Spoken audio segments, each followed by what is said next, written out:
دیکھو نا، یہ دو گارڈ باہر کھڑے ہیں، تو اگر یہ نہ چاہیں تو ہم آ سکتے ہیں۔ اس لیے جب بھی آؤ تو یہ تصور، یہ خیال لے کے آؤ کہ اس نے پھر مجھے بلا لیا ہے ادھر۔ اور پھر جیسے ہی مسجد میں قدم رکھو تو پھر ساتھ یہ بھی خیال کہ اتنے گناہوں کے باوجود پھر بلا لیا۔ دیکھو نا، کوئی بندہ ہماری بات نہ مانے تو بندہ رہ گیا۔ ہم تو سگی بہن کو گھر نہیں آنے دیتے، بندہ تو بندہ رہ گیا۔ اگر کوئی بات ہمارے مزاج کے خلاف ہو جائے، ہم تو سگے بھائی کو نہیں آنے دیتے۔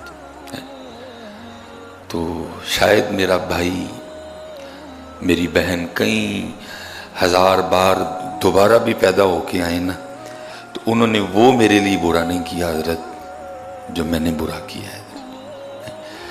تو یہ اس کا فضل ہے بھائی، میری اتنی زیادہ کوتاہیوں کے باوجود اس نے پھر مجھے آنے کی توفیق عطا کر دی۔ اور میاں صاحب نے شاید اس لیے لکھا تھا، ایک گناہ جب میرا ماں پیو ویکھے دیوے دیس نکالا۔ میں کل بھی ایک پروگرام پہ تھا، وہ والدہ صاحبہ انتقال کر گئیں، تو وہ پھر آپ کو پتہ ہے ہمارے وہ جو پڑھنے والے ہیں وہ بھی ان موقعوں کا بھرپور فائدہ اٹھاتے ہیں اور اگلے بندے کو اور ایموشنل کرتے ہیں۔ وہ ماں کے لیے دھڑا دھڑ کلام پڑے جا رہے تھے، تو میں بیٹھا سوچ رہا تھا، میں نے کہا یار دیکھو، ماں یاد ہے، ماں کے لیے رو رہا ہے، لیکن جس رب نے ماں کے دل میں اس کا اتنا پیار ڈالا تھا، وہ رب کیوں نہیں یاد ہے؟ وہ بھولے بیٹھے ہیں سارے۔ یاد ہے وہ رب کسی؟ بھائی ماں بے ذاتی ہی تو نرم نہیں ہے، رب نے نرم کیا اس کو۔ اس نے میرے اور آپ کے لیے امی کا دل اتنا نرم کر دیا، اگر نہ نرم کرتا تو کبھی پرورش نہ ہوتی ہے۔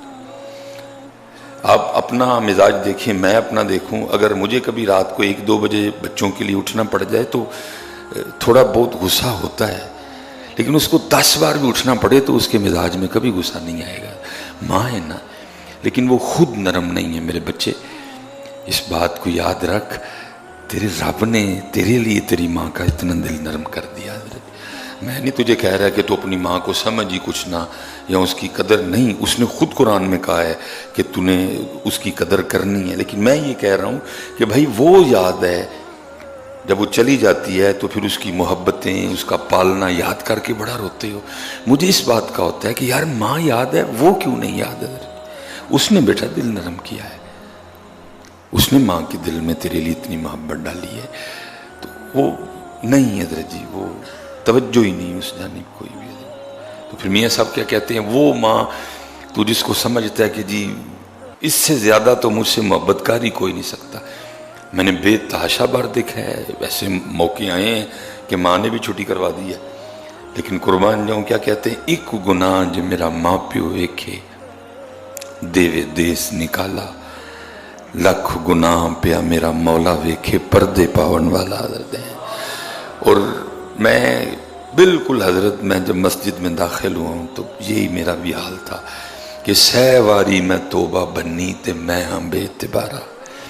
پچھلے جو میں وعدہ کر کے گیا تھا کہ یا اللہ اب گناہ نہیں کروں گا، لیکن پھر توڑ دیا وعدہ حضرت، پھر نہیں باز آیا حضرت، پھر نفس اور شیطان کا کہا مانا حضرت، رب اور رب کے رسول پاک کی بات نہیں مانی۔ انہوں نے جھوٹ بولنے سے منع کیا تھا، بلکہ کیا کہا، لعنت اللہ ہی علی الکاذب، لعنت ہے جھوٹوں پہ اللہ کی۔ نہیں باز آیا۔ غیبت کے لیے کہا تھا زنا سے بدتر ہے، سارا دن کی غیبت ہے حضرت۔ میں تو کہتا ہوں حضرت، جب ہم سوتے ہیں نا تو ہماری زبان بھی شکر ادا کرتی ہوگی، شکر ہے سو گیا کتے، جان چھوٹی، جب سے اٹھا ہے ایک کرنے والا کام اس نے مجھ سے نہیں کیا ہے۔ جب میں سو جاتا، میری زبان بھی کہتی شکر ہے کہیں سو گیا، جان چھوٹی بھائی، تانگ آ گئی میں اس کی بے حیائیوں سے، جب سے اٹھا ہے۔ اللہ ہونا یہ چاہیے تھا جیسے ہی بیدار ہوتے کلی کرتے، اور پہلی جو جملے میری زبان سے نکلتے وہ یہ تھے، الحمدللہ الذی احیانا، شکر اس مالک دا جن نے میں پھر زندہ کر چھڑیا۔ بھائی نہ تجھے بڑے سوتے نہیں اٹھے، بھائی بے تحاشا ہم نے دیکھے، سوئے نہیں اٹھے حضرت، نہیں اٹھایا اس نے۔ پہلی بات تو کلی کرنے کے بعد میری زبان سے نکلنی یہ چاہیے، الحمدللہ الذی احیانا بعد ما اماتنا والیہ النشور. اور پھر آخر پہ کیا ہے؟ جانا میں نے اسی کے پاس، اٹھنے سے لے کر سونے تک میں زبان شکر کرتی ہوئی، سو گیا جان چھوٹی. جھوٹ چھوڑا تو غیبت شروع کر دی، غیبت چھوڑی تو چگلی پہ آ پڑا، چگلی چھوڑی تو فضول بکواس شروع کر دی، فضول بکواس چھوڑی تو کسی اور کام پہ لگ گیا. میں تو ذکر کے لیے تھی، میرا تو مقصد ذکر، میرا تو مقصد قرآن کی تلاوت، میرا تو مقصد درود پاک، میرا تو مقصد اچھا بولنا تھا. کیا نہیں ہے جی، جو پچھلے جمعے وعدہ کر کے گئے، لیکن قربان جاؤں جی پھر بلا لیا، پھر کرم کر دیا. نہ بلاتا تو بھائی کون اس کا کچھ بگاڑ سکتا ہے؟ کوئی اس کا نہیں بگاڑ سکتا کچھ. سہواری میں توبہ بنی تے میں ہاں بے اعتبارا. واہ بھائی واہ.